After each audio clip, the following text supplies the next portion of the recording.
വയനാടിനായി പിരിച്ച ഫണ്ടിന്റെ കണക്ക് കൊടുക്കാൻ കഴിയാത്ത കോൺഗ്രസ് പിന്നെ എങ്ങനെ മറ്റു കാര്യങ്ങൾ ചെയ്യണമെന്ന വിമർശനവുമായി ആറന്മുളയിലെ ഇടത് സ്ഥാനാർത്ഥി വീണ ജോർജ്. സാധാരണക്കാർ അധ്വാനിച്ച പണമാണ് കോൺഗ്രസിന് നൽകിയത്. ഫണ്ട് എവിടെ പോയി എന്നതിന് കോൺഗ്രസ് ഉത്തരം നൽകണം. സർക്കാർ കൃത്യമായ പ്ലാനിങ്ങോടെയാണ് വയനാട്ടിൽ ടൗൺഷിപ്പ് നിർമ്മിച്ചതെന്നും നിർമ്മാണം സുതാര്യമായിരുന്നുവെന്നും വീണ ജോർജ് റിപ്പോർട്ടറിനോട് പ്രതികരിച്ചു.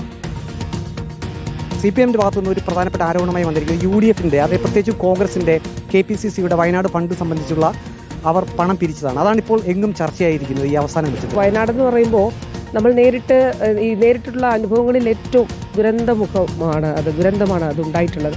ഒരു പർപ്പസിന് വേണ്ടിയിട്ട് നമ്മൾ ഫണ്ട് പിരിക്കുന്നു, അത് കൊടുക്കാൻ കഴിയുന്നില്ല, അതിൻ്റെ കണക്ക് പറയാൻ കഴിയുന്നില്ല. അപ്പോൾ തീർച്ചയായിട്ടും അവർ പിന്നെ എങ്ങനെയാണ് കേരളത്തിൽ മറ്റു കാര്യങ്ങൾ ചെയ്യുക എന്നുള്ള ഏറ്റവും പ്രധാനപ്പെട്ട ചോദ്യമല്ലേ. ഒന്ന് ആലോചിച്ച് നോക്കിയേ, എത്ര നാളായി അവർ ഫണ്ട് പിരിച്ചിട്ട്? കേരളം മുഴുവൻ ചോദിച്ചു ഫണ്ട് എവിടെ എന്ന് ചോദിച്ചു. ഒരു ഉത്തരവും ഉണ്ടായിരുന്നില്ല. എന്നിട്ടിപ്പോൾ ഒരു കണക്ക് കൊണ്ടുവരികയാണ്. എന്നിട്ട് പറയുന്നു അവർക്ക് വീട് പണിയാൻ ഫണ്ടില്ല. പിന്നെ ആ ഫണ്ട് എവിടെ പോയി?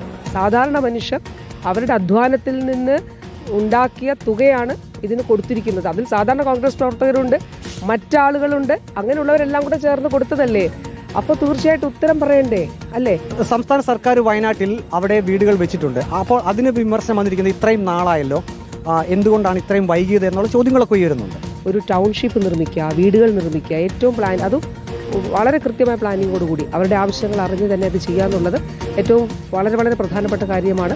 അത് ഏറ്റവും മനുഷ്യസാധ്യമായ നിലയിൽ തന്നെ സർക്കാർ അത് കൃത്യവും സുതാര്യവുമായി തന്നെ ചെയ്യുന്നുണ്ട്. വയനാട്ടിൽ 100 വീടുകളുടെ നിർമ്മാണം പറഞ്ഞ സമയത്തിനുള്ളിൽ കോൺഗ്രസ് പൂർത്തിയാക്കുമെന്ന് ആറന്മുളയിലെ UDF സ്ഥാനാർത്ഥി അബിൻ വർക്കി പറയുന്നു.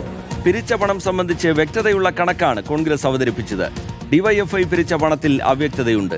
രക്തസാക്ഷി ഫണ്ട് അടിച്ചുമാറ്റി തിന്നവരാണ് തങ്ങളെ വിമർശിക്കുന്നതെന്നും അബിൻ വർക്കി റിപ്പോർട്ടറിനോട് പറഞ്ഞു. ഇന്നലെ DYFI ജില്ലാ നേതൃത്വം അവിടെ പത്തനംതിട്ട പോസ്റ്റ് ഓഫീസിന് മുന്നിൽ സമരം നടത്തിയിരുന്നു. കുടിൽ കെട്ടി സമരമാണ് നടത്തിയത്. യൂത്ത് കോൺഗ്രസിനെതിരെയുള്ള ആരോപണങ്ങളാണ് അവർ ഉന്നയിച്ചത്. അപ്പോൾ ആറന്മുള മണ്ഡലത്തിൽ തന്നെ DYFI അത്തരം ഒരു പ്രതിരോധത്തിലേക്ക് കൂടി പോകുന്നു. അവർക്ക് അതായത് വേറെ സമരം ചെയ്യാനൊന്നും യാതൊരു വിഷയവുമില്ലാത്തത്. കാരണം അവർ ഓരോ പൊറാട്ട് നാടകം കാണിക്കുന്നതാണ്. ഞങ്ങൾ സ്വന്തം കയ്യിൽ നിന്ന് പണം മുടക്കി സ്ഥലം മേടിച്ച് പണിയുന്ന വീടാണ്. അതിൻ്റെ തറക്കല്ലിട്ടു ശ്രീ രാഹുൽ ഗാന്ധി.